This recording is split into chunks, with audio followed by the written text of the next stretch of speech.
किस तरह कोई देश तरक्की कर पाएगा अगर पैसे के बारे में पढ़ाई की जिम्मेदारी माता पिता के ऊपर छोड़ दी जाएगी, जिनमें से ज्यादातर गरीब हैं या गरीब होंगे। क्योंकि मेरे पास दो प्रभावशाली डैडी थे, इसलिए मैंने दोनों से ही सीखा। मुझे दोनों की सलाह पर सोचना पड़ता था।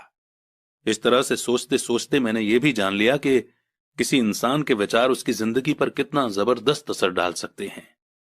एग्जाम्पल के तौर पर एक डैडी को यह कहने की आदत थी, मैं इसे नहीं खरीद सकता। दूसरे डैडी इन शब्दों के इस्तेमाल से चिढ़ते थे।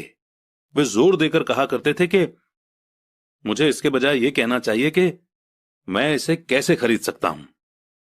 पहला सेंटेंस नेगेटिव है और दूसरा सवाल उठाने वाला। तो पहले में बात खत्म हो जाती है और दूसरे में आप सोचने के लिए मजबूर हो जाते हैं। मेरे जल्द ही अमीर बनने वाले डैडी ने मुझे समझाया कि जब हम कहते हैं कि मैं इसे नहीं खरीद सकता, तो हमारा दिमाग काम करना बंद कर देता है। इसके बजाय जब हम ये सवाल पूछते हैं कि मैं इसे कैसे खरीद सकता हूं, तो हमारा दिमाग काम करने लगता है। उनका यह मतलब नहीं था कि आपका जिस चीज पर दिल आ जाए उसे खरीद ही लें। वे लगभग दीवानगी की हद तक अपने दिमाग को कसरत करवाना चाहते थे, क्योंकि उनके ख्याल से दिमाग दुनिया का सबसे ताकतवर कंप्यूटर है। मेरा दिमाग हर रोज तेज होता जाता है क्योंकि मैं इसकी कसरत करता रहता हूं। यह जितना तेज होता जाता है, मैं इसकी मदद से उतना ही ज्यादा पैसा कमा सकता हूं। उनका मानना था कि यह कहना कि मैं इसे नहीं खरीद सकता दिमागी आलस की पहचान है। हालांकि दोनों ही डैडी अपने काम में कड़ी मेहनत करते थे, पर मैंने देखा कि पैसे के मामले में एक डैडी की आदत यह थी कि वह अपने दिमाग को सुला देते थे और दूसरे डैडी अपने दिमाग की लगातार कसरत करवाते रहते थे। और इसका लॉन्ग टर्म नतीजा यह हुआ कि एक डैडी फाइनेंशियल रूप से बहुत अमीर होते चले गए, जबकि दूसरे डैडी लगातार कमजोर होते गए। इसे इस तरह से समझें कि एक इंसान हर रोज एक्सरसाइज करने के लिए जिम जाता है, जबकि दूसरा इंसान अपने सोफे पर बैठकर टीवी देखता रहता है। शरीर की सही एक्सरसाइज से आप ज्यादा हेल्दी हो सकते हैं और दिमाग की सही एक्सरसाइज से आप ज्यादा अमीर हो सकते हैं। आलस से सेहत और पैसा दोनों का नुकसान होता है। मेरे दोनों डैडियों की मेंटालिटी में जमीन आसमान का फर्क था।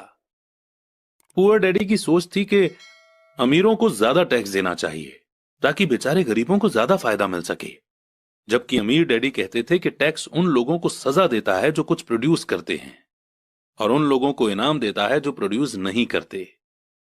पुअर डैडी सिखाते थे कि मेहनत से पढ़ो ताकि तुम्हें किसी अच्छी कंपनी में जॉब मिल जाए, जबकि अमीर डैडी की सीख ये थी कि मेहनत से पढ़ो ताकि तुम्हें किसी अच्छी कंपनी को खरीदने का मौका मिल जाए। पुअर डैडी कहते थे, मैं इसलिए अमीर नहीं हूं क्योंकि मुझे तुम बच्चों को पालना पड़ता है। अमीर डैडी कहते थे, मुझे इसलिए अमीर बनना है क्योंकि मुझे तुम बच्चों को अच्छे से पालना है। अमीर डैडी डिनर के टेबल पर पैसे और बिजनेस के बारे में बात करने के लिए हमेशा एनकरेज करते थे। पुअर डैडी खाना खाते समय पैसों की बातें करने के लिए मना करते थे। पुअर डैडी का कहना था, जहां पैसे का सवाल हो सुरक्षित कदम उठाओ, रिस्क मत उठाओ। अमीर डैडी का कहना था, रिस्क का सामना करना सीखो। एक का मानना था, हमारा घर ही हमारा सबसे बड़ा इन्वेस्टमेंट और हमारी सबसे बड़ी प्रॉपर्टी है।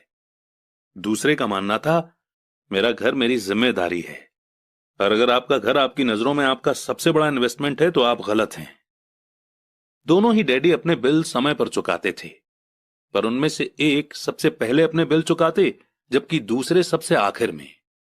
एक डैडी का यह मानना था कि कंपनी या गवर्नमेंट को आपका ध्यान रखना चाहिए और आपकी जरूरतों को पूरा करना चाहिए। वे हमेशा सैलरी में बढ़ोतरी, रिटायरमेंट प्लान, मेडिकल बेनिफिट, बीमारी की छुट्टी, छुट्टियों के दिन और बाकी फैसिलिटी के बारे में चिंतित रहते थे। वे अपने दो चाचाओं से बहुत प्रभावित थे जो आर्मी में चले गए थे, और 20 साल के एक्टिव जीवन के बाद उन्होंने अपने रिटायरमेंट और जीवन भर के आराम का इंतजाम कर लिया था। वे मेडिकल बेनिफिट के विचार को पसंद करते थे और आर्मी द्वारा अपने रिटायर्ड एम्प्लॉयज को दी जा रही सुविधाओं की भी तारीफ करते थे। उन्हें यूनिवर्सिटी का टेन्योर सिस्टम भी काफी पसंद था। कई बार जॉब से आजीवन मिल रही सुरक्षा और जॉब के फायदे जॉब से ज्यादा इंपॉर्टेंट हो जाते हैं। वे अक्सर ये कहते थे, मैंने गवर्नमेंट के लिए बहुत मेहनत से काम किया है, इसके लिए बदले में मुझे बेनिफिट मिलने चाहिए। दूसरे डैडी पूरी तरह से फाइनेंशियल इंडिपेंडेंस में विश्वास रखते थे। वे कन्वीनियंस मानसिकता के खिलाफ थे वे ये मानते थे कि इस तरह की मानसिकता लोगों को कमजोर और फाइनेंशियल रूप से जरूरतमंद बनाती है। उनका पक्का विश्वास था कि आदमी को फाइनेंशियल रूप से काबिल होना चाहिए। एक डैडी कुछ डॉलर बचाने के लिए